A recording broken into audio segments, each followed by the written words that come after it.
Another real good way to learn how to trap properly is to take personal instruction. The Fur Takers of America have a National Trappers College. It's each year in LaGrange, Indiana. We've got a little bit of information on it. If you're ever interested, you should really consider going to the Fur Takers of America Professional Trappers College. To listen to someone against trapping talk about it, you would think that trappers are bloodthirsty barbarians with cruel devices which they set out to exterminate the entire wild population of animals. But the fact is, we found quite the opposite here at the Fur Takers of America Professional Trappers College. We found wildlife biologists, professors, doctors, veterinarians, conservation officers, people from all walks of life, learning about wildlife management through trapping. The course, which is held in LaGrange, Indiana, is a college-accredited week-long class covering the basics of wildlife management and proper trapping techniques. Students who attend the college learn from true experts in both evening lectures on topics from biology to claiming their trapping income to the IRS, and in-field instruction where proper trapping techniques for all types of fur bearers are covered. Field instruction involves hands-on lessons in snaring, steel traps, and live traps where the students actually make sets under the supervision of their instructors. This hands-on instruction provides a real learning mechanism to proper trapping techniques. Students attending the college have a wide range of reasons for attending, from trapping being a part of their job to just wanting to learn more about the outdoors. Let's meet conservation officers Rod Ansell and Charlie Park. Qualified instructors is going to assist me with my job back in Pennsylvania with such as beaver damage complaints where they're flooding the roads or bothering a farmer's orchard or flooding out his fields, to possums, raccoons, skunks in your attic or in your basements or digging up your yard.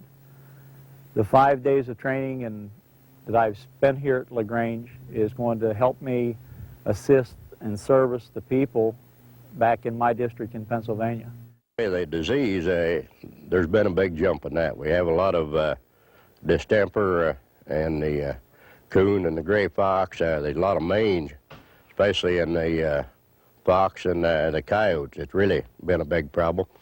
And the number of complaints has jumped considerable because of the fact that animals aren't being harvested, and there's more of them out there. They're getting everybody's attic. Down the chimneys is always a big problem, and people leave a garage door open, something like that, come home, they got a wild critter or some kind in their garage, and end up down their basements summer when they leave the windows open. So it's really, the complaints have really jumped. So the animal damage control people, they've had a lot more work to do. Here in Indiana, we don't have any of them, so the local conservation officer answers all the questions and or shuffles the problem over to a trapper that can take care of them. You know, trapping controversy today seems to stem from several factors. Where trappers and hunters fundamentally believe in wise use of wildlife, activists opposed to hunting and trapping feel that animals, wild or domestic, should not be managed at all, only left alone. Also, the steel leg-hold trap is looked upon as a cruel device in modern society. But closer inspection of the trap shows constant improvements in design toward animal comfort. Professional trapper Pete Askins. Many people think that traps are still very large and have teeth. Those traps have all been outlawed and are no longer used by trappers. What you see in my hand is one of the newer traps on the market today. It has a very short chain with a shock spring in it, swivels on both ends, that keeps the animal as comfortable as possible after he's been restrained. These traps have pads inside that will also make it more comfortable for the animal while he's being held. They don't do any damage that would be something that would cause him to react violently at the set.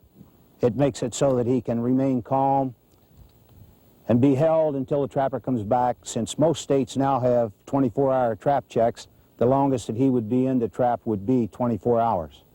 One of the other modern traps would be the offset jaw, which also keeps the jaws from going totally closed. And this, again, is made so that the animal does not get any undue pressure applied to his foot while he's being caught. It has a short chain and swivels at both ends that also makes it so that the animal is held at that set and is held comfortable. Wildlife management professionals across the country still say that we need the leg hold trap.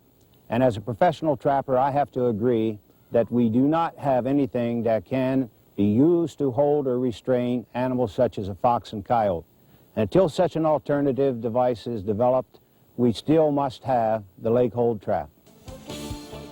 Many people often get the wrong idea about trapping. Trapping has often been defended by saying that it's a very valuable wildlife management tool. Opponents to that say that animal populations were able to manage themselves for centuries without man intervening. The one thing that they often forget is that man, through domestication and civilization, has taken away a lot of the tools that Mother Nature used to have. One of the main tools is the large predator.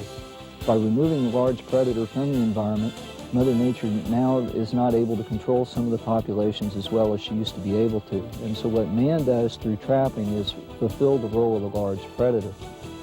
The other thing that we need to think about is that there are two types of carrying capacity.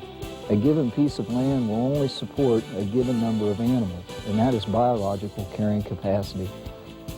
Often man's tolerance for a given animal is lower than biological carrying capacity, and that's what we call cultural carrying capacity. When this happens, this is when we start to get into some animal damage problems. And so trapping can be a valuable management tool in that it lowers the population down to man's tolerance level, and at the same time makes a good economic and viable use of this resource. With man's constant pressure on wildlife habitat, it's easy to see that without sound wildlife management programs, the days of a healthy, abundant wildlife population are numbered. Wise use of wildlife includes managing it by hunting and trapping, and providing high-quality wildlife habitat wherever possible. People who don't understand our ecosystem may look at trappers as harsh and cruel. But the fact is, a few are harvested so the majority can live and survive unstressed on the available habitat. And this is good for that population. The wise use of this wildlife helps not only the wildlife, but the economy of rural America, providing a cycle which will ensure a stable, healthy wildlife population.